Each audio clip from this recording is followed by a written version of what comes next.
Ora ben, moi boa tarde a todas e a todos. Moito obrigado por acudirdes a este primeiro acto de presentación organizado pola Fundación Galiza Sempre dun caderno que se encadra dentro da colección de grandes efemérides e que desta volta se dedica a algo de tanta relevancia, tan importante como é o 80 aniversario do Sempre en Galiza. Un caderno do que é autor Manuel Rei, que hoxe nos acompaña neste acto, un grande estudoso, mas tamén eu quixera suliñar un grande divulgador da obra de Castelao, e nos acompaña tamén a compañeira Monse Prado, que fai parte do padroado da Fundación Galiza Sempre e que é a responsável de formación da Executiva Nacional do BNG. Eu, antes de lle dar paso a ambos, a principiar por Monse, sí que quixera expresar en primeiro lugar o agradecemento e o orgullo de que este primeiro acto de presentación deste caderno se faga precisamente na cidade de Vigo. En primeiro lugar, pola necesidade sempre presente de popularizarmos a obra fundamental sobre a que se erixe, sobre a que se construe o pensamento nacionalista galego, como é o Sempre en Galiza, precisamente nun contexto de indiscutível e abafante medre do españolismo, de alargamento dos discursos reaccionarios que nos negan como pobo e como nación ese españolismo que ademais nesta cidade se vehicula tamén a través dese formato se cadra aparentemente máis sutil, pero tamén igualmente nocivo, dese hiperlocalismo ramplón, ¿no?, que insiste en negar, ¿no?, o fundamental, e é que Vigo é Galiza, fai parte importante deste país, e que insiste nese relato, ¿no?, de disociar, de separar, de isolar Vigo da súa realidade nacional, ¿no? Eu simplemente quixera lembrar unha frase, unha cita que tiña reiterado de maneira constante o camarada e compañeiro Bautista Álvarez, ¿no?, que como a súa principal proclama e recomendación do punto de vista formativo sempre nos dicía que había que levar nunha man o Sempre en Galiza de Castelao e doutra man o Manifesto Comunista, ¿no?, como expresión tamén da síntese que ten logrado o nacionalismo galego, desa visión patriótica máis comprometida tamén coa plena emancipación das clases populares e traballadoras que constitúen a maioría social do noso pobo, ¿no?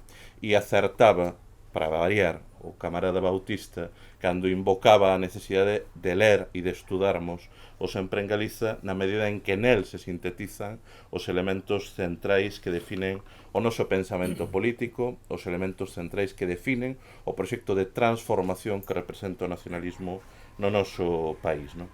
Nese sentido, este caderno non é só unha brillantísima aproximación e síntese dun texto fundamental canónico do nacionalismo galego, senón que é, sobre todo, e eu quero agradecelo expresamente, un convite expreso, incisivo, persuasivo, a ler o Sempre en Galiza, a comprender e a estudar o Sempre en Galiza e a aproximarmos a serio a obra e o pensamento de Castelao como un pensamento fundacional, ¿no?, do propio nacionalismo. Eu, con esa idea, con ese convite de lermos e relermos o Sempre en Galiza que paira nas páxinas deste magnífico caderno da autoría de Manuel Rei, deixo xa paso a compañeira Monse Prado, agradecendo inmensamente a Libraría Cartabón a xenerosidade, a xentileza de permitirnos realizar este acto neste enclave, ¿no?, que é moito máis que unha libraría. Moito obrigado.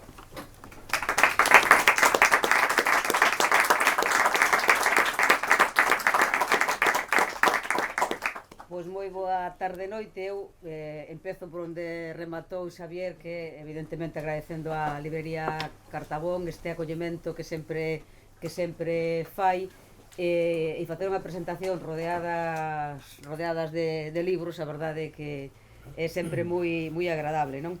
E bueno, como dicía o Xavier, pois empezamos aquí en Vigo, na Librería Cartabón, a presentación deste novo caderno de que a Fundación Galiza Sempre desde pois esas queremos conmemorar grandes efemérides, pero non como unha conmemoración baleira, ritual, non, senón no objetivo de popularizar, de acercar e que nos sirva realmente de afortalar a nosa formación e tamén por que o nacionalismo galego defende o que defende e en que está basado, non? Eu antes deso pois quero agradecerlle moito aquí a Manolo este caderno, non? Primeiro dar as grazas porque é un traballo desinteresado e, bueno, nos tempos que corren onde nos están metendo o individualismo a lume, non? E o de que nos meten o de que só actuemos si sacamos rentabilidade individual e que cada vez parece que a rentabilidade colectiva queda nun segundo plano. É moi de agradecer que persoas desinteresadamente adiquen o seu tempo, o seu ben facer a presentarnos un caderno como este que, dende logo, eu parabenizo porque decía o Xavier, non? Un acercamento ao Sempre Galiza, pero dun xeito tan pedagóxico e tan relacionado ca situación actual de Galiza e ca situación actual no Estado que, evidentemente, eu tamén vos convido a que despois desta presentación vos adentredes nas explicacións que fai Manolo para volver a reler os que xa o lestedes ou aproximarvos a él as que non o fixerates, non? Porque traer ao presente unha obra que moitas veces dentro desa estrategia do poder, non? Con mayúsculas, de convertir a figura de Castelao nun tema ritual, non? Litúrxico, donde cada vez a súa pegada no que é o nacionalismo actual se quere diluir, se quere esquecer, se quere deixarse solamente esa parte pois ritual, a parte artística, non? É máis importante que nunca que afondemos na súa obra en xeral, pero no Sempre en Galiza en particular, para ver como aí están recollidas pois moitos dos alicerces do nacionalismo, pero non do nacionalismo do pasado, non? Sino do nacionalismo actual. E con estes cadernos o que pretendemos desde a Fundación é reflexionar sobre as bases fundamentais do noso ideario político e a súa aplicación, non? Eu dicía antes que tentar explicar por que somos o que somos, defendemos as propostas e as alternativas que facemos e de onde vimos e a cara onde queremos ir, non? Eu digo moitas veces que o nacionalismo non é unha ocurrencia de última hora, non? Como a veces pretenden unha cosa que se lle ocorreu a catro por aí, así por dar a vara, non? Perdonade que sea tan vulgar na expresión, senón que o nacionalismo galego pois está fundamentado pois en rexos cimentos e anos de historia.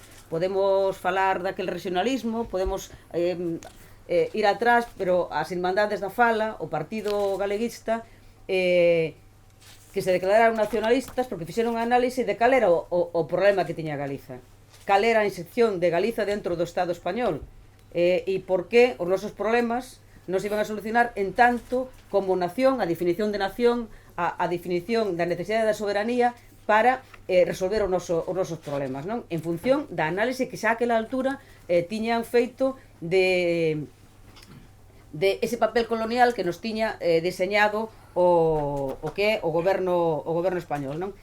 Eu tamén gosto moito de facer referencia a unha frase que me gusta moito, non? E é que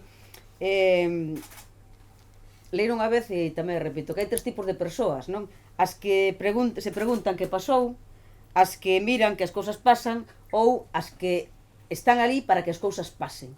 E os nosos referentes do nacionalismo e en concreto, pois hoxe imos a falar de Castelao, estiveron ali para que as cousas pasaran, para enfrentarse a ese diseño que facía que Galiza estuvera nos peores ratios do Estado español, para enfrentarse tamén a un centralismo que afogaba as aspiracións do pobo galego e para presentar as alternativas a esa posición, non?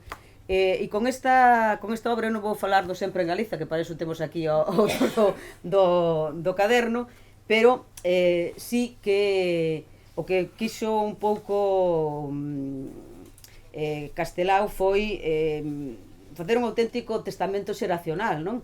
Onde se estableceran as chaves para entender o problema político de Galiza, esa posición colonial, o carácter plurinacional do Estado español, e que evidentemente nin ca República como, ora, de verdade que cando vos adentredes no caderno, e de saber que moitas cousas das que hoxe están pasando xa pasaban a aquela altura, non? E entón non hai tanto, non? Había que nos quería convencer que nunha España chachi o nacionalismo non tiña sentido, non? Unha España chachi, chupi guai, non? De persoas guais, pois o nacionalismo non tiña sentido porque todos collemos das mans e decimos que guapos somos, non? Non entendendo nada de cal é o problema e do que é un Estado plurinacional. Bueno, pois Castelao, nas súas análises respecto do que representou a República e o posterior desenvolvemento, xa analizaba que, dende logo, desde aí non iba a vir, por moita república que houbera española, non iba a vir a solución de Galiza. Digo, porque tiveron moi claro as análises que fixeron das que, desgraciadamente, o triunfo do fascismo supuxo pois a represión, o exilio, e que no caso de Galicia, ainda que non hubo un fronte de guerra, supuxera que se volcaran na eliminación de todos os referentes existentes en Galiza, especialmente do Partido Galeguista, e os que non deixaron nas cunetas tuveron que marchar para o exilio, non? E hubo que agardar hasta mediados dos anos 60 a que se volvera a reorganizar no interior de Galiza o nacionalismo político, non? Mais alá daquele piñeirismo cultural que non creía para nada na situación do país. E ese nacionalismo que nos anos 60 da man do PSG e da Unión do Pobo Galego empezou a construir de novo desde dentro unha posición política, fixo, por un lado, bebendo o pouco que había dentro do país, pero de textos como este, tamén de todo o que era a teoría marxista que en aquel momento tiñan acceso, e tamén moi en combinación con todos os movimentos de liberación nacional que se producían fundamentalmente en África, Asia e América Latina, non?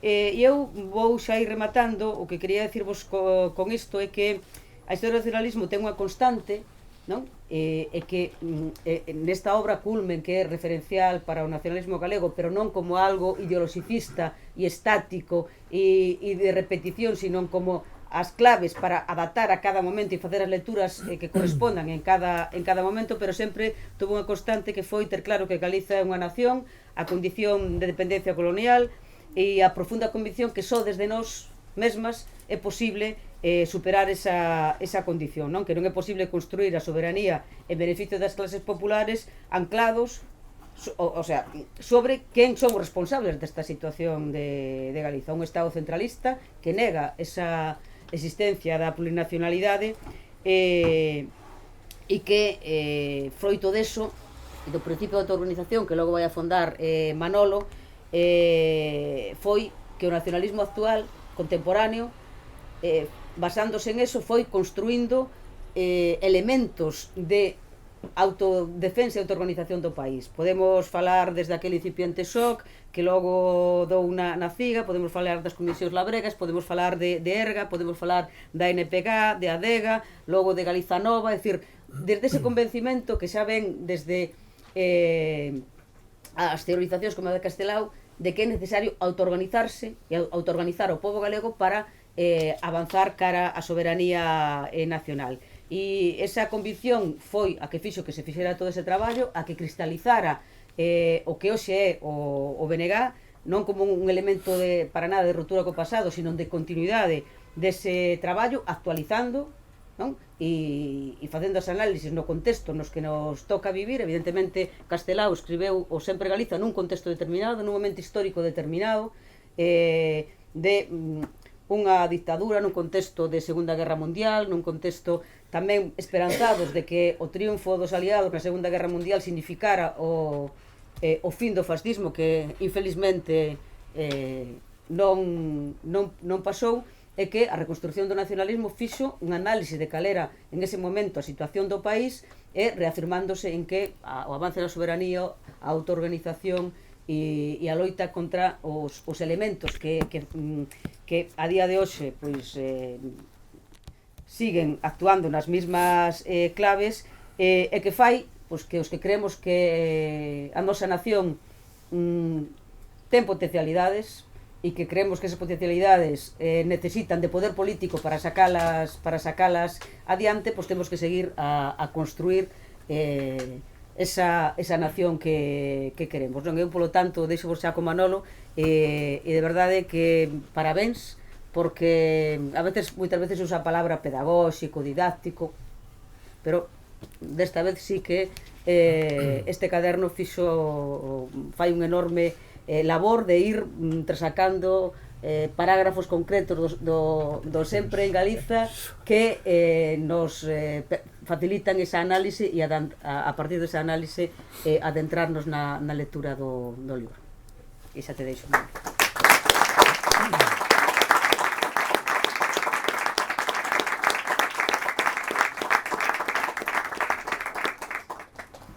Moi ben, moi boa noite a todas e a todos. É-me particularmente grato estar aquí en Vigo xe con vos. Imagino que será a primeira presentación polos magníficos resultados electorais que colleitastes na cidade, que nos sorprenderon a todos, non? Grazas por asistirdes a este acto, grazas tamén á Fundación Galiza Sempre pola iniciativa de publicar este caderno conmemorando os 80 anos do Sempre en Galiza, collendo ademais esta foto tan ilustrativa dun Castelao político. Eu comparaba con unha que teño marcada na sala, que é Castelao en 1933 nun mitin da Ferradura, co mesmo, co puño pechado, na estatua de Rosalía. Median uns poucos anos, esta é do ano 45, pero está realmente moi ben escollida, porque para algúns Castelao non é aínda plenamente político, e é realmente o que el quixo ser toda a súa vida. Grazas á Fundación Galiza Sempre tamén por organizar estas presentacións que van servir para difundir o pensamento de Castelao e para debatermos entre todos o que somos e o que queremos ser. Se reparastes ben, eu facíame unhas preguntas estes días. Alguén se acordou desde a esfera da oficialidade deste 80 aniversario da publicación do Sempre en Galiza? Refírome á Xunta, Consellería de Cultura, Consello da Cultura. Eu non mirei todos os medios, pero non vin desde logo na TVG unha noticia relativa a eso, nin mesmo por parte de Real Academia Galega, nin outros organismos de certa entidade. Pasou o mesmo no 70 aniversario, no 75. Lembro que no ano 1994 si que o Parlamento galego fixera unha magna edición crítica, un auténtico tocho de circulación reducida, imagino que regalo para altos cargos, cando nós tamén nos estábamos empeñando. Recordo que asináramos Paco Rodríguez e eu un folleto de características similares a este, entre os dous, falando do Sempre en Galiza. Con ese motivo que dixo Xavier antes, no que eu levo empeñado moitos anos da miña vida, que é o de divulgar o pensamento de Castelao. Non houbo, por tanto, ninguén nestes anos, neste tempo, que se recordase máis alá de facer unha apropiación da figura de Castelao. Repartirán medallas de Castelao unha vez máis, nomearán o seu nome en van, pero non se encargan de difundir o seu pensamento. E cando sexa este 28 de xuño, vanse cumprir os 40 anos da traída dos seus restos mortais. Farán algunha lembranza, algunha maniobra para decir que Castelao está morto, está sepultado, está enterrado e está ben así silenciado. Seguirán con esa idea da apropiación indebida, dicíndonos que é un santo da devoción autonómica, santo do galeguismo, como Sempre en Galiza é a Biblia do galeguismo, según eles. Pero que Biblia non se practica, non se leva en tamaño, en versión reducida, en libro de peto, en escolmas? Todo eso é o que non fai o poder noso autonómico. O único que fai é afogar e manipular esta figura, que é unha figura que lle resulta moi incómoda, que é unha figura moi difícil de asimilar. É máis o Sempre en Galiza, que é algo máis que un libro máis, desde logo. E se eu algo quixen facer neste folleto é algo que decía Monse, no plano estritamente político, sin entrar no tema lingüístico, histórico, noutros asuntos que tamén son moi interesantes, pois facer unha analoxía, unha comparanza entre os tempos da Segunda República até o 1939, basicamente, e a reflexión posterior que fai Castelao e os nosos tempos, e un pouco a actualidade na que estamos, no estado en que estamos, un pouco para que Galiza non perda o tren, que foi o que Castelao fixo naquel momento, como antes decía Monse. Para que vexades que nós somos os lexítimos herdeiros dese legado ideolóxico, deste pensamento, imos facer un pequeno percorrido, unhas pinceladas, ao mellor un pouco caricaturescas, pero que dean pé despois a, se queredes, facer algunha pregunta e para que vexamos tamén a vixencia que teñen os textos do Sempre en Galiza.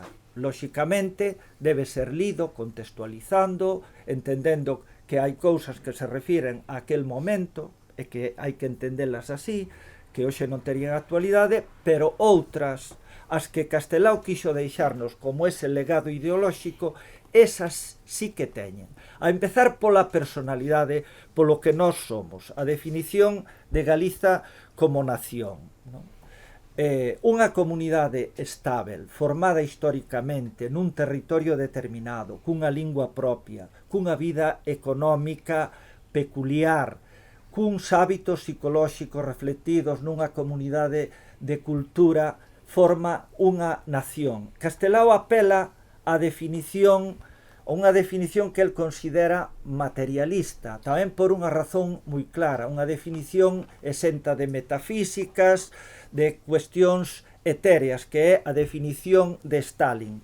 Por unha cuestión moi importante, porque naquel momento era o máximo representante do marxismo, do internacionalismo proletario, e non hai mellor cuña que a da propia Madeira. Castelao fixo un esforzo grande pola comprensión do marxismo e tamén porque era necesario chegar a pactos con eles no tempo da Segunda República para sacar adiante os trámites do Estatuto do 36, que foron uns trámites que afogaban a Galiza, uns trámites complicados, complexos, porque foron postos un pouco digamos, a medida de Cataluña, que podería demostrar, lóxicamente, un poderoso feito de vontade. Sin embargo, no noso caso, era moito máis complicado. En segundo lugar, o dereito que lle corresponde á liberdade, o dereito de autodeterminación que lle corresponde á nación como tal. Ten Galiza un idioma propio, ten territorio diferente, ten unha vida económica peculiar, ten hábitos psicolóxicos reflexados nunha cultura autóctona, pois logo Galiza é unha nacionalidade e, polo tanto, ningún antifeixista pode negarlle o dereito de autodeterminación, é dicir, o dereito a gobernar a súa vida.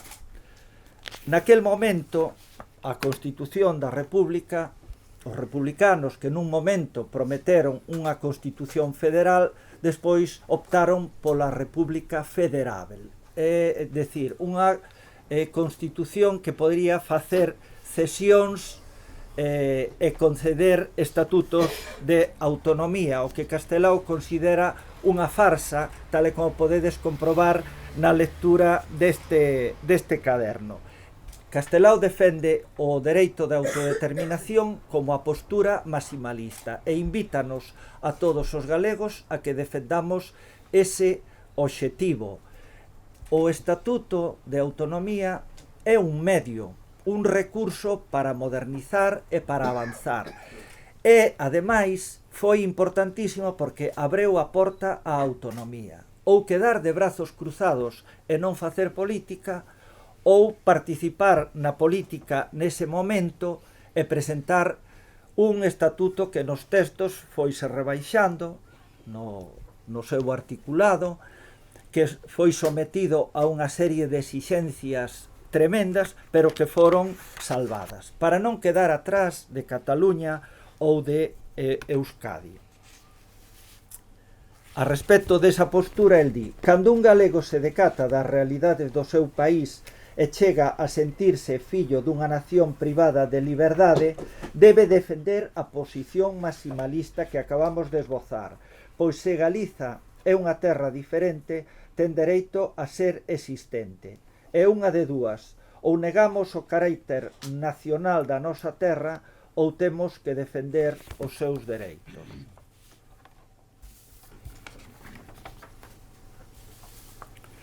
Ese dereito de autodeterminación que lle corresponde a calquer nación no mundo para chegar á súa completa soberanía, para chegar á súa liberdade, para rexir o seu destino conforme os seus intereses, para que a súa lingua poida ser usada nas escolas, cousa que non pasaba no ano 31, para que a lingua poida ser usada en todos os ámbitos, non como temos hoxe, que pesa sobre ela nas aulas unha prohibición para que se poida dar na ESO tecnoloxía, matemáticas ou física e química en galego. Vos imaginades que como estarían os progres ou os fachas españois se se lle fai eso ao español?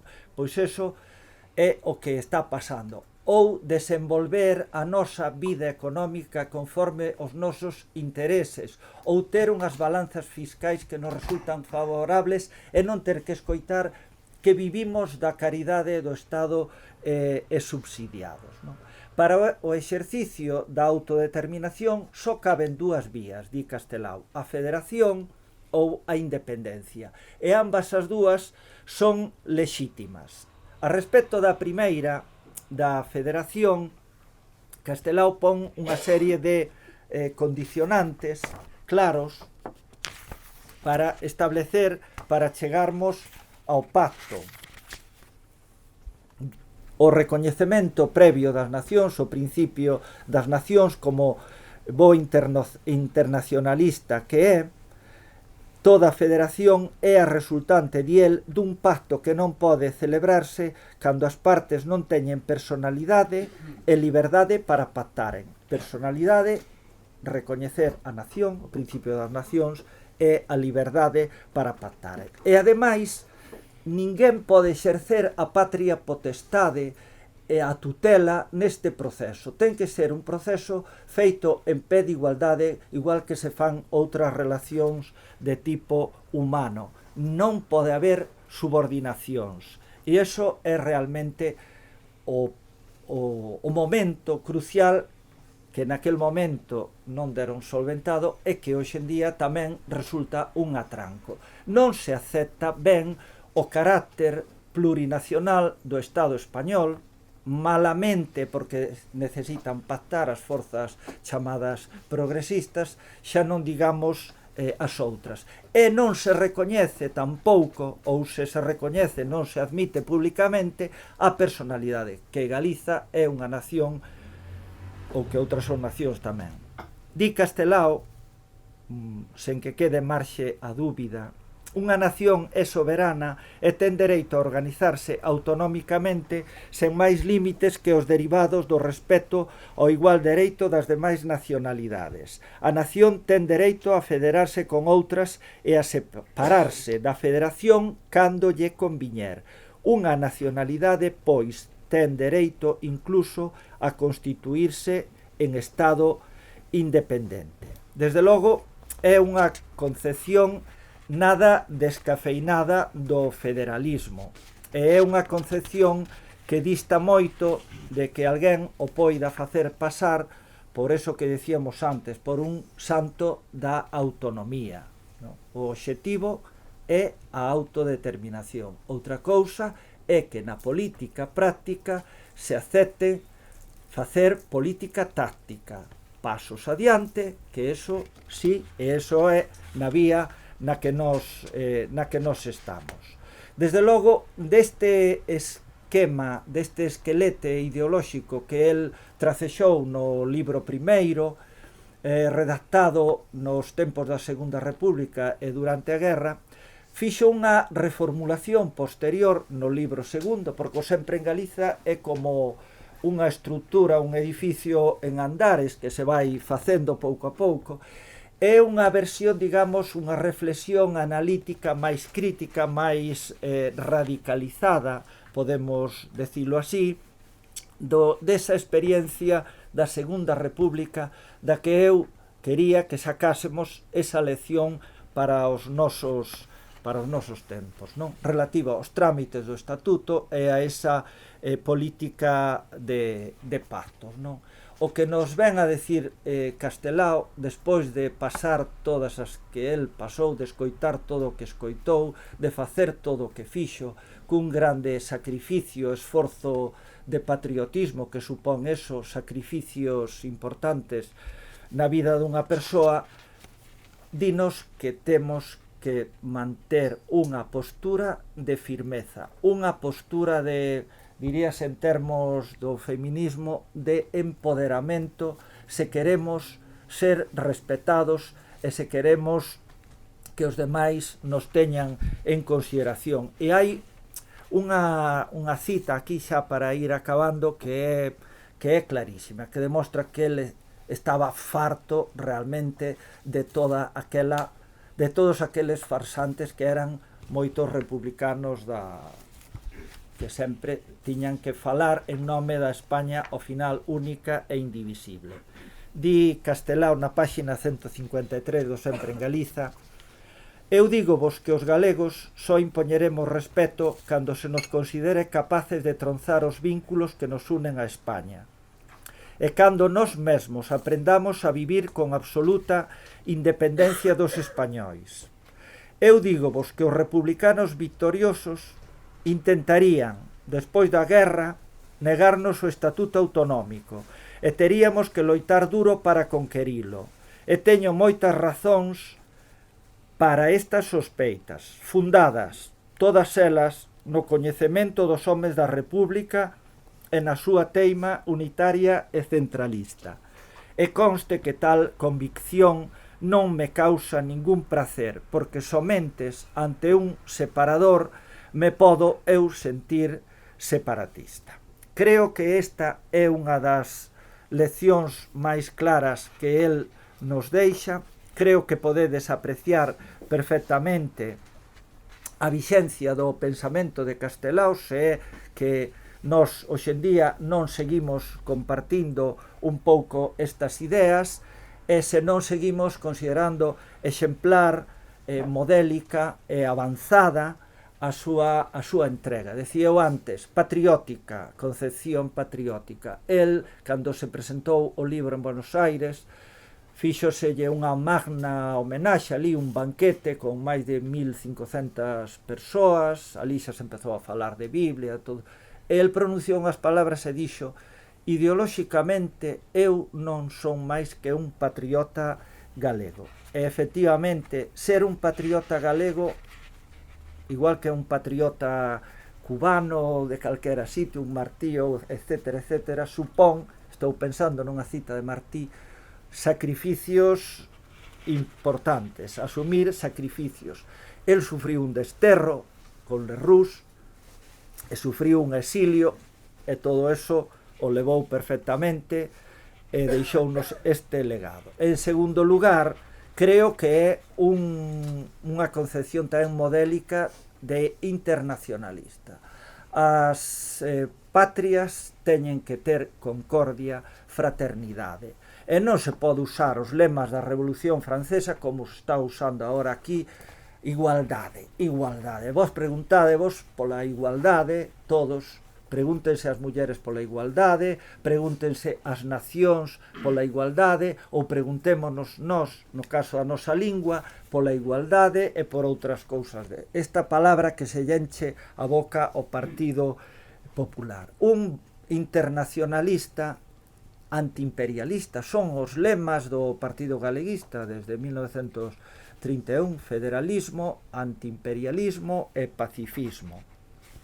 Vou vos ler o texto da páxina 27, xa para acabar, donde el mostra serán os grandes estados, porque el fala dunha federación no Estado español, fala dunha confederación, Portugal, e fala tamén dunha Unión Europea. Podemos pensar que a Unión Europea é esta que non é esta Unión Europea, un lugar, un continente onde se deron cita diel os máis grandes e corruptores imperios da historia da humanidade, non é o modelo de Europa de povos e de nacións libres, non?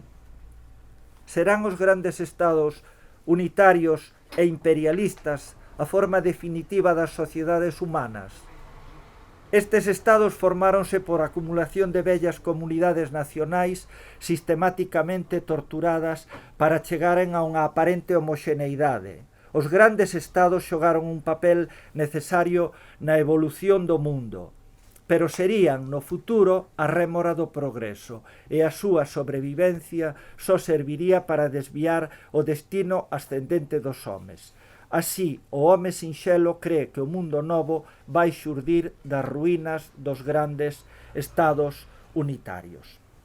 E por último, é unha concepción tamén de democracia exemplar, e que conxuga moi ben o que son dereitos individuais con dereitos colectivos. E aí temos aínda unha débeda e unha materia pendente a hora de darmos o debate público e de facer adeptos, porque a nós por esa vía nos atacan moitas veces. E Castelao dinos por activa e por pasiva do dereito e do revés que o que se aplica aos dereitos dos homes e das mulleres debe contemplarse e aplicarse aos dereitos das colectividades nacionais, que homes e mulleres non poden ser libres en nacións que non gozan de liberdade. Entón, eu supoño que todos vós que tendes unha sensibilidade, un sentimento, un amor polo país, moitas veces sentiredes un desacougo,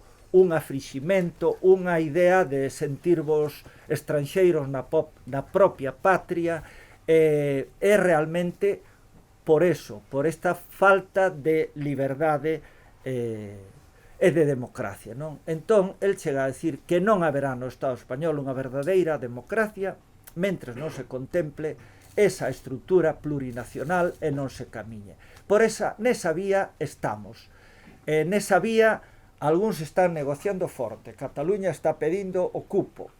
Cataluña está pedindo recadar os seus impostos. E nós podemos quedar outra vez desbancados, estamos noutra encrucillada como estaba Castelao naqueles anos da República, que conseguiu que grazas a aquel plebiscito e a todo aquilo e que o estatuto entrase no trámite das Cortes de Montserrat, cando todos lle decían outro estatuto, primeiro es ganar la guerra, e el foi capaz de que o estatuto, o texto aparecese, que se tramitase, e grazas a eso hoxe somos considerados comunidade histórica, xunto con eles, con Cataluña e tal.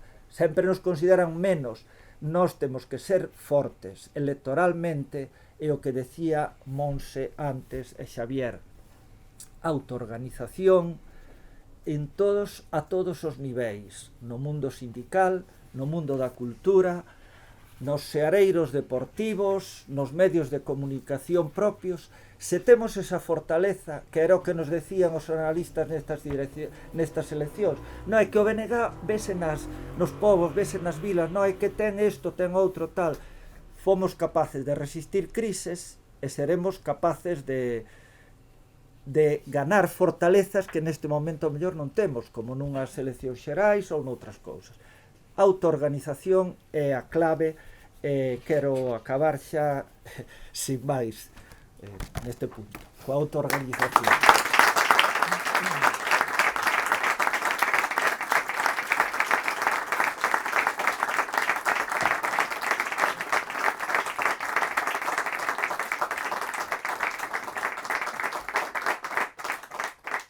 Ben, despois desta espléndida intervención que, como vedes, faille boa xustiza a calidade do caderno, que non era unha exageración nin un epíteto pola miña boca ou pola de Monse, abrimos, se vos parece, unha quenda para preguntas, para intervencións, para comentarios, para seguir aprofundando un chisco, non, nesta cuestión tan relevante e tan vixente, non?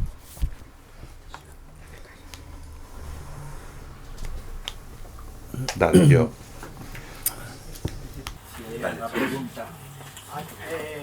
Moi agradecido pola túa exposición estupenda.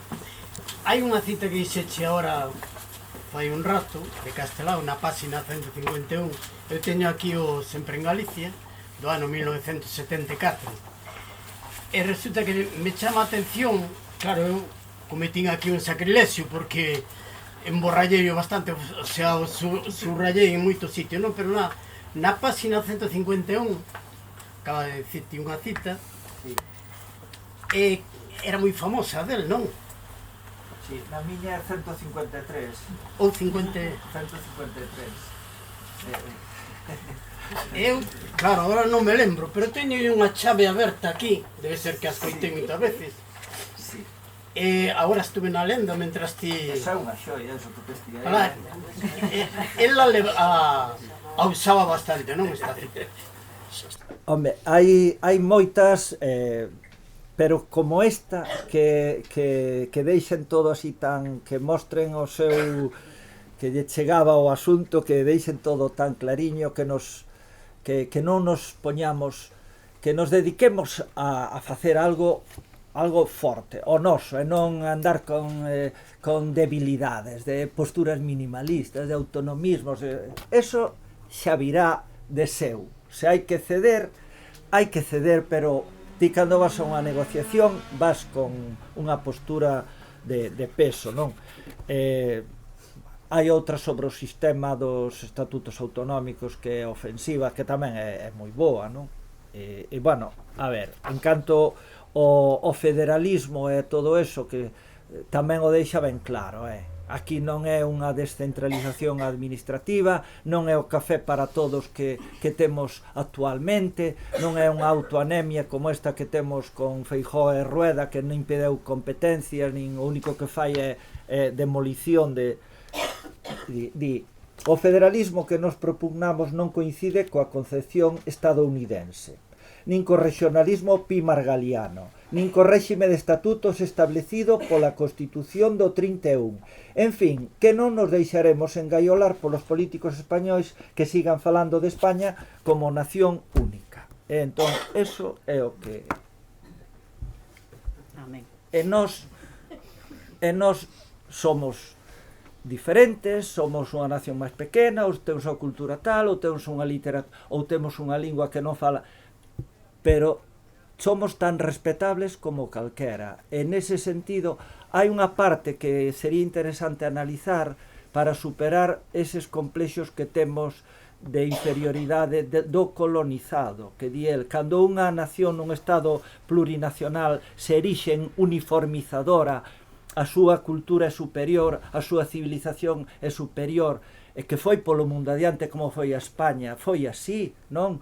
E ainda vai agora, la madre patria e las patrias chicas, nos dicían os regionalistas aquí, e ainda vai a América do Sur así, e iso os españois non se lles baixa dai. Discutir cos progres destas cousas é tremendo, e a veces é perder o tempo. Digo, non sei, eu teño un montón de exemplos de discusións, empezanche a sacar o quentamento global, as fames no mundo, a guerra, e que somos egoístas, e que queredes impoñer o galego, e que sodes os privilexiados, e que tal, que diste, bueno, isto realmente que non se entenden. Entón, eso, dos dereitos colectivos que se deben... Perdón, que me estaban enrollando. Si non quería monopolizar. Quería dicirche algo máis, o sea, penso que a experiencia, o sea, a vida vai nos abrindo os ollos. A min, por exemplo, se te poño o meu caso personal, nos anos 70, cando había un grupo de compañeira, Monche Reboira, Silvira, compañía, que tiña unha tema tremenda e era o de crear organizacións propias galegas. A nós, que viñamos a de militar no movimento obreiro, en certo modo, viñamos aquelo coa teima da unidade, da famosa unidade esta, no, del Estado e tal. A min ocurrime, eu caín da burra, por así decirlo, cando empezábamos a formar o Sindicato Obreiro Galego, E claro, fomos recollendo algunhas responsabilidades uns e outros. A min tocoume a de ir polos povos e tal, visitar os talleres e iso outro. Implantación se lle chamaba. E verdadeiramente, digo a verdad, foi cando verdadeiramente me din de conta, porque eu estaba acostumbrado, viñera desde atrás, o único que existían eran os comités de fábrica e tal, non existía sindicalismo galego como tal. Estou falando xa do SOG, non? No ano 75, 76. Cando nos íbamos polas aldeas e vilas de por aí por Galicia, miramos claramente a realidade do mundo laboral galego. Totalmente desamparado, pero totalmente. Víamos cousas verdadeiramente terribles, sin asegurar, con horarios tremendos e tal. Por qué? Porque o sindicalismo, e aí acordeime do que dicía Castelao, non podemos esperar nada da España. O sea, tiñamos que ter organizacións propias. Por qué? Porque o sindicalismo españolista daquela época o único que se preocupaba era das grandes empresas, algo do funcionariado e fora. Cando Galicia o que tiña era un mundo laboral de pequenas e medianas empresas, estaban totalmente Galicia é sumisa, non dá a lata, non molesta. Ali non hai problema, como decían cos estatutos. Ali non habería problema. Non van salvar esas dificultades que lle poñemos. Ao final, salvados. Pero con non molestar e tal, os que molestan, os que petan na mesa, os que eses son os que negocian. Entón, bueno, pues, máis preguntas? Mentre animan, se me permitides, digo, porque eu, igual que o caderno de Manolo, o sea, o caderno que esa feedback continuo, non? De análise de sempre en Galiza, pero traído á realidade, non? Cando, a mí gustame chamarlle as cousas polo nome, non? E cando parece que agora falar de colonialismo e de outras cousas que, pois, ser uns viejunos, non? É dicir, non estar en ese mundo global, individualizado, non? Eu digo que lle guste, non lle guste, que lle chamemos dun xeito ou de outro, a realidade é que o Estado español, na época da Segunda República, na ditadura, na transición e na actualidade, a Galiza nos teñen adxudicado un papel tremendamente colonial. E hoxe temos dous exemplos moi ilustrativos desa situación. Por un lado, o tema da eólica, non? Da eólica en xeral. Digo porque moitas veces parecenos que a teoría vai por un lado e a práctica logo parece que vai por outro, non? Pero a teoría concretizada non sempre en Galicia e tamén analizada, que traído á realidade sigue estando totalmente vixente, non? É dicir, un reparto donde o Estado español nos adxudica o papel de fornecedor de recursos para donde as élites financieras e económicas residenciadas en Madrid toman as decisións en beneficio deles. Entón, temos o noso país inzado de muiños de vento e nós non podemos sacar ningún beneficio desa realidade. Quen saca beneficios son esas élites que deciden en función dese centralismo que es tan chumpiguai, non? Entón, temos o monte izao e resulta que agora temos que leválo ao mar, non? É dicir, 2.200 km de costa tamén para establecer eólica marina. Pero cal é a situación? Que nesta cuestión PP, PSOE, Podemos e agora Sumar, os medios pensionistas coinciden no diseño. Por eso digo que non é a cuestión dunha España chachi, senón que é o diseño que nos teñen adxudicado. E en ese diseño que tuvemos que escoitar no Parlamento Galego, está Carmela Brais, escoitarao, pero ainda non tuvo oportunidade, que tamén está aquí, como, por exemplo, unha diputada do Partido Socialista, diante da petición do BNG de manter unha decisión do ano 2009 no Parlamento Galego de declarar Galiza libre de eólica mariña, decían que eso es un retroceso, que ten que ver o mundo do 2009, que a Unión Europea nos pide salvar el mundo, salvar el planeta, el cambio climático. E claro, diante deso, e seguindo a Castelao, dimos, pero solamente os galegos temos que salvar o mundo. Solo sobre as nosas costas salvar e ir a...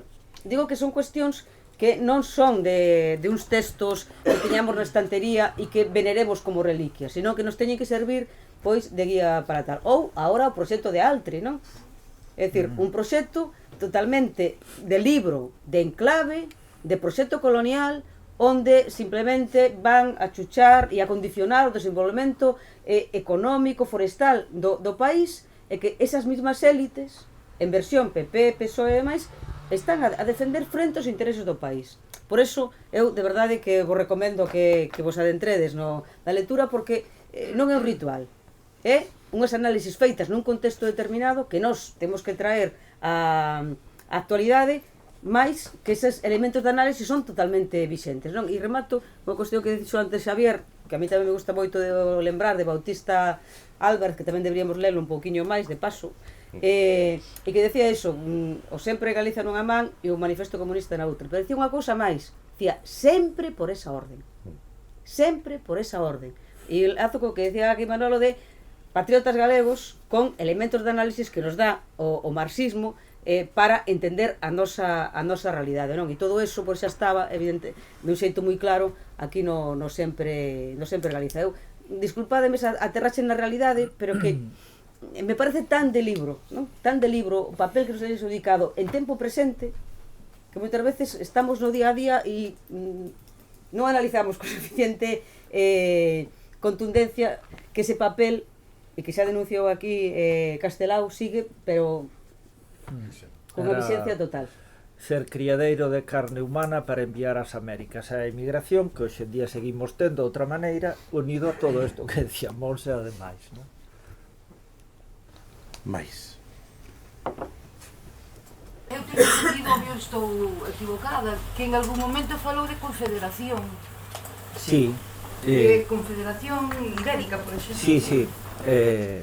Dixen antes, Confederación Ibérica con Portugal, ademais decía que Galiza aí podía cumprir un papel importante tiña unha visión un pouco idealista nese sentido, porque nin creo que os portugueses quixesen, non sei como é o dito, non queren saber nada, os españois quedaron escaldados e despois Unión Europea e Federación Mundial, non? Tiña aí un esquema que acaba o libro Sempre en Galicia e a segunda parte que deixou inconclusa, non? Sí. Tamén o consideraba porque sería unha forma de na balanza inclinar o peso, sería eso tremendo, non? Igual que inclina ahora Cataluña, pero bueno. Mais. Sí. Eu vou a romper a dinámica. A pregunta que quería facer non é ninguna pregunta en particular, senón que algo colectivo noso, de como é unha realidade que actualmente sempre en Galiza se lee pouco. Entonces, por moitísimas razóns non vamos a entrar nisso. A cuestión é como podemos facer dentro do nacionalismo e tal, que esta dinámica se poida polo menos ou romper ou tratar de que cambie, porque a mí me parece que hai máis libros, por suposto, pero sempre en Galiza a mí me parece ben tratado no ensino ao seu nivel tal.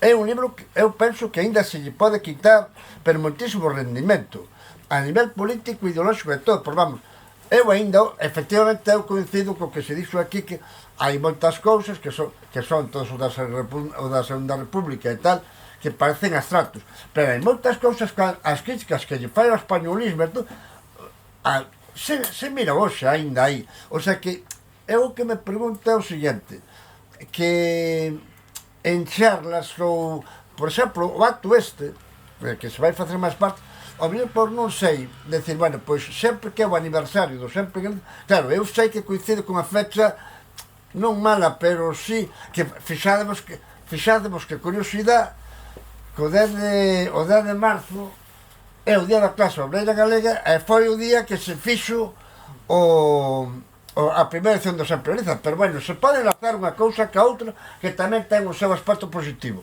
Entonces, eu penso que se unha cousa, se fixo, eu sei que se fixo fai anos, a lectura do Sempre Galiza por estas fechas, a mí me parece que eso, claro,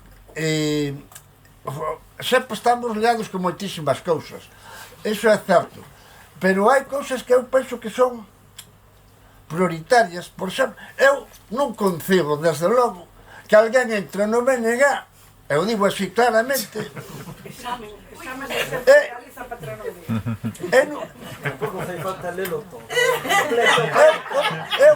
digo unha cousa, é experiencia minha, eu a todo o mundo sempre lle falo do Sempre Galiza e sempre trato de que o compre, sempre, ou de que o lean ou como sea.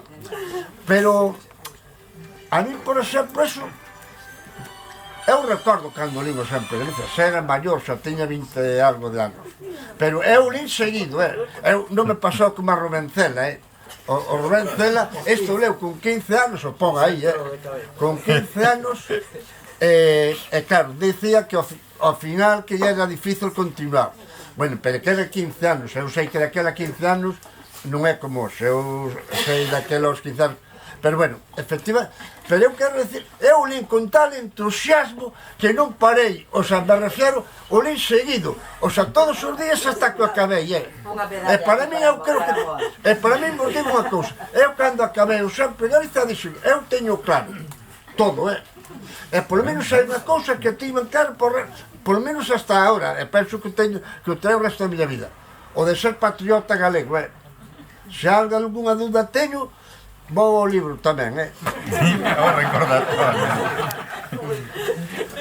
O sea, me refiro que eu creo que a cousa de pensar o mellor en que cousas se poden facer de Algúmas ideas. A ver, nas asociacións culturales, todo por aí, No mundo do ensino, a miña experiencia é que é completamente axeitado para nenos de primeiro, segundo de bacharelato, que dan historia a España e que dan cousas relacionadas, non teñen problema ningún, e ademais leno ben o libro primeiro e o adro, perfectamente. Eso sí, eu son partidario nesas lecturas de facer as lecturas un pouco guiadas e contextualizadas, porque se deixamos a la lede así como ides a andar coa bicicleta polo paseo marítimo, pois non serve de moito, non? É bo ler, pero, a ver, despois, escolmas, quen non pasou polo ensino e os textos sobre a lingua que hai no Sempre en Galiza, que foron os discursos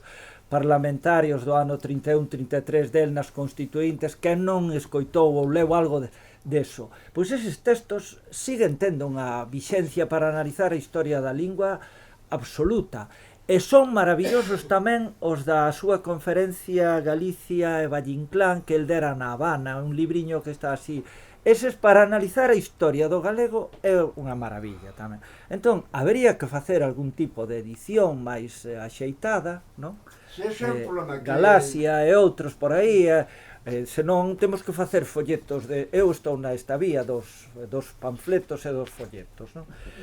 E despois hai outra cousa tamén, falabas ti de ler, vamos a ver, igual que fixemos con Rosalía, en xaneiro nace e morre Castelao, é o mes, pois o mes do artista universal, que non ten aínda un museo, por máis que o de Pontevedra, que ten a obra aínda desperdigada, que é un pai da patria, así, no sentido tal, que xa quixeran os cataláns ou os vascos, ou eso, ter un libro como Sempre en Galiza, entón, pois, converter ese mes, pola vía dos feitos, en mes de, máis alá de seguir indo a Rianxo, ali a concentración, pero facer algo máis por esa vía, pouco a pouco.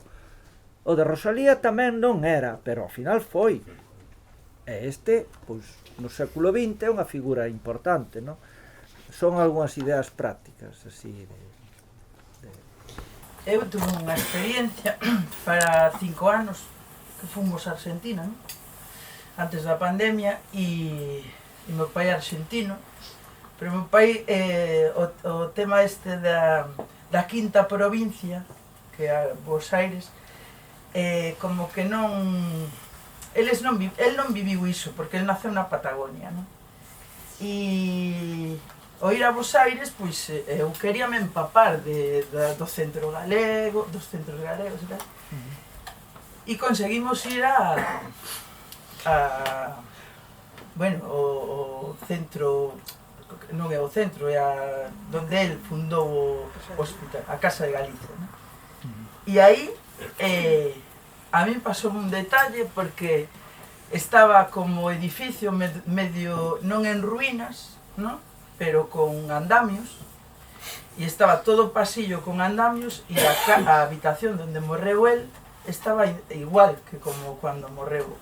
Entón nos insistimoslle tanto a muller que estaba ali, que non era galega, ni tiña descendientes galegos, estaba traballando ali, que boa, que nos faría moitísima ilusión ver eso, porque nos, bueno, e nos levou a habitación, entramos a habitación, e tuve unha sensación tan triste, tuve unha sensación, a ver como vos lo explico, de entrar como un edificio así medio en ruínas, porque non tiña nin pensado arranxalo, e chegar á habitación deste home que nos dá tanto, que alucinamos tanto con este home, que este país é algo, e sinceramente tiña unha sensación de estar dentro desa habitación facendo fotos, boa, que pasada, que aquí morreu Castelao, pero salías da habitación e mirabas andamios, para que non caíran, pois eran andamios, e decía, jova, que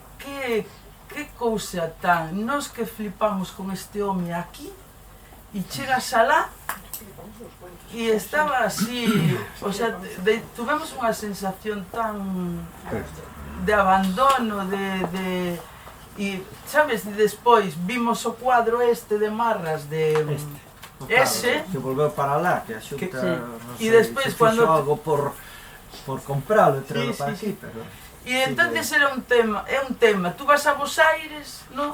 A sensación que truxen eu da lá, tú vas a Bos Aires e dices tú, boa, que pasada que este home fixera todo isto, o teatro, tal, a historia toda, e ali, claro, ali nin xente ni padecen, la maioría. Entonces, nós alucinamos tanto con este home do outro lado do charco e chegas ali e dices tú, que pena, macho, é que é unha tristeza, Por iso dices o mes de Castelao, pero que chegas ali donde ese home sufriu tanto para morrer e tal, e está abandonado. O sea, tiña as máscaras e todo del, nunha vitrina, na mesma habitación, pero ali, se nós non lle insistimos á muller que non lo enseñara, non nos lo enseñaría. Ainda así el non quería vir a unha Galiza liberada, non como trouxeron. Quería... É que, se me permites, Patri, forma parte dese intento de que non teñamos historia, non? Eu, cando falaba antes Moa, o tema de formación e demais, non? Sempre me lembro do dito aquele irlandés, non? De que as bandeiras non dan de comer, pero se non tes unha bandeira, comente, non? E entonces, se nós, como galegos e galegas, non temos a bandeira da soberanía da nosa nación, da autoestima do que somos, evidentemente, pues nos acabarán comendo como pobo, non? E iso, é dicir, eu digo no sentido da formación, non se trata moitas veces da cuestión rituais, non? De decir, bueno, vamos ahora a ler o catecismo, que sí, é de popularizar, e o que decía Manolo me parece ben, non?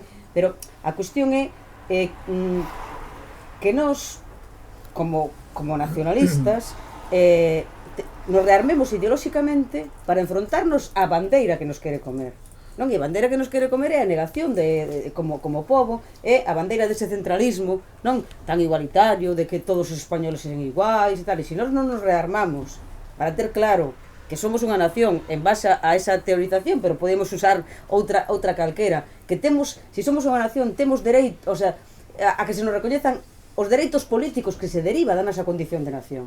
E os dereitos políticos son que nós poidamos decidir sobre o noso, non? É dicir, é que non se instale como está instalado e a máis o tema é de que dependemos da caridade do Estado cando é o Estado o que chucha, non? Pero claro, como eles fan as contas, non? Nós traballamos, entregamos de todo a fin de mes e logo danche unhas calderillas para que te arregles, non? Entonces, quero dicir que hai que, desde o meu punto de vista, hai que acercarse á obra de Castelao e a outras obras pero non como un tema de catecismo, non? Sino para o rearme ideolóxico dos argumentos da posición ideolóxica que siguen vixentes, pero traelos a nosa realidade. Porque sin eso, evidentemente, as bandeiras non dan de comer. Agora, os que teñen o poder sí que teñen a súa bandeira, que a súa bandeira sí que nos levan por diante, non a mellor a bandeira física, ben que se encargan de popularizar e de poñer en valor o que representa ese españolismo que nos afoga. Entonces, é un problema que en Bos Aires, do meu punto de vista, en Argentina, non recoñecen a figura de Castelao. O problema é que non se recoñece no seu país. Ese é o problema real. É que non haxa o máis mínimo interés nin por facer xestións para que este cadro estea aquí, nin para que outras cuestións... No. A rapaza que se queixaba, sabes que era? Que desde a administración daqui... Claro, a eso me refiro, porque non hai ningún interés, porque o coñecemento do que representa Castelao significa orgullo, autoestima, recoñecemento de nós propios, e iso é o exército de ocupación que significan as forzas estatais baixo ningún concepto queren que nos teñamos, e por eso todo o que este alexado e que descoñezamos en xeral, pois é para fan caixa, non? No sentido, se nós non sabemos o que somos, non nos recoñecemos e o demais, pois outros xa nos dirán o que sodes, os españoles, e asumido o papel que vos temos adxudicados, non? Frente a iso, pois ese rearme ideolóxico, non? E ter ese museo de referencia, claro, ese centro tal. Cando se mercaron os orixinais do álbum Nós, non foron 600.000 euros. Eso mostra, así en termos pecuniarios de pela, canto o valor que ten ese artista. E ten valor como artista, ten valor como literato e ten valor como político, que é o fundamental para nós o que viñemos falar hoxe aquí. Eso... Eu, se me permitides, Sofío, de algo que comentaba Moa e que enfiaba agora, se dicía Moa que hai pouca lectura do Sempre en Galiza, mas tamén hai un risco que non é tampouco menor, que o da lectura mitolóxica ou totémica da propia obra de Castelao, e por iso sí que me gustaría, se é posible, que Manuel profundase nun elemento que é central, que é efectivamente a vocación actuante de Castelao, a vocación política de Castelao, porque Castelao non quixo filosofar no sentido da crítica marxista, non? E tanto é así que poucos meses despois da publicación do Sempre en Galiza será o impulsor do Consello de Galiza como un instrumento de actuación política práctica, non?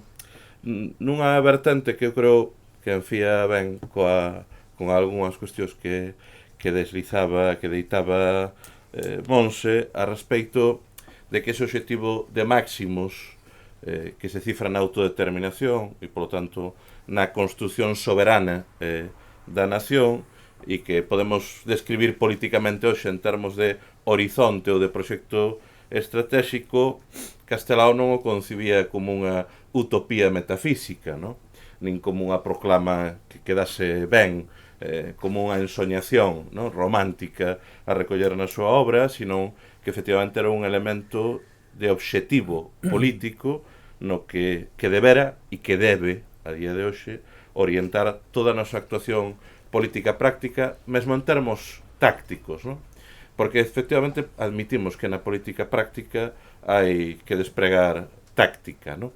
Que na política real hai que aplicala no concreto, mas tamén hai un elemento que eu creo que, sobre todo no segundo libro do Sempre en Galiza, queda bastante ben retratado, que os avances, para seren tais, para seren avances, teñen que ir enfiados a nos aproximar a ese obxectivo estratégico, porque senón non o son. Poden ser pequenas vitorias momentáneas, avanzos do punto de vista conxuntural, saltos aparentes, mas que do punto de vista da misión histórica dun proxecto de transformación como o nacionalismo galego, se cadra non son avances como tales, non? Eu creo que precisamente se cadra hoxe tamén a calor de grandes saltos electorais convén, non? Convénnos a todas e todos ter presente esa cuestión. Entón, por iso, sí que me gustaría así poder, Manuel, profundar nese aspecto, non? Da vocación política, da vocación actuante do pensamento de Castelao, non? Sí, efectivamente, el nese autoanálise, autoavaliación que fai no discurso de Bos Aires, que se lle fixo na homenaxe cando se publicou Sempre en Galiza, resuma a súa vida nunha liña que di que é como a bandeira galega, a raia da azul da bandeira galega, desde o seu ingreso nas Irmandades da Fala, concretamente desde a publicación e a exposición das estampas do álbum Nós por todas as vilas e cidades galegas que serviron para o rexurdir da galeguidade, fala de que a súa arte tiña unha vocación de compromiso, de acción, e que el era, sobre todo, un home actuante políticamente. Ten moitísimos textos, no Sempre en Galiza, no Adro, o do organista de Badaxoz, que ten ali un órgano, pero non permite que o toquen, fai descripcións del, que é un pouco como o intelectual que vive nas abstraccións, pero non utiliza o órgano que ten, ou o ollo de vidro, que serve para actuar, ver a realidade e modificala, non? Hai caciques, hai que queimalos, non? Os vampiros son caciques e hai que... Toda a súa obra é unha teima por ser intérprete da alma do pobo galego e poñerse ao servizo do pobo galego e da nación, non? Pois eso, política concreta, política práctica, desde logo, é unha conxunción moi acaída de obxectivos estratégicos e táctica a súa política. E foi feito todo nun corto lapso de tempo, que iso é o admirable, non? Os anos que van desde o 31, que cando temos un partido galeguista así formado, a guerra, que son poucos anos, non? E que eles lle serviu pois co tema do estatuto, coa defensa dos intereses das clases populares galegas, pois para poñer un pouco a Galiza no escenario, que isto era, pois, era o saqueo dos partidos de turno e pouco máis, non? Non sei se contestei a túa pregunta ou iba un pouco, pero sí que nese sentido non é un político de abstraccións, senón que é un home actuante, e que non hai que ver máis que, de feito, empézase por aí o folleto, non?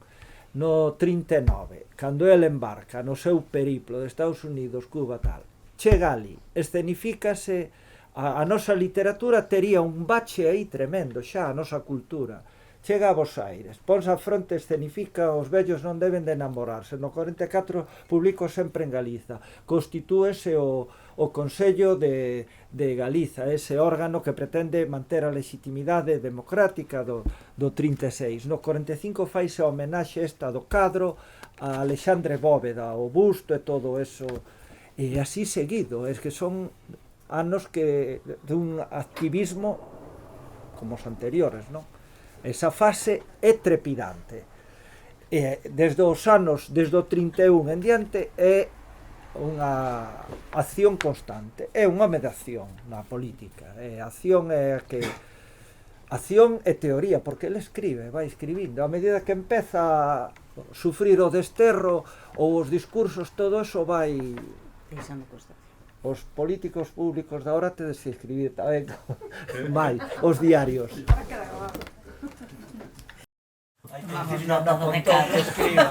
E ali na Argentina todo o que fixo, o hospital, o colexio este que fixo pos galegos, fixo un mogollón de cousas ese home, Sí, desde logo.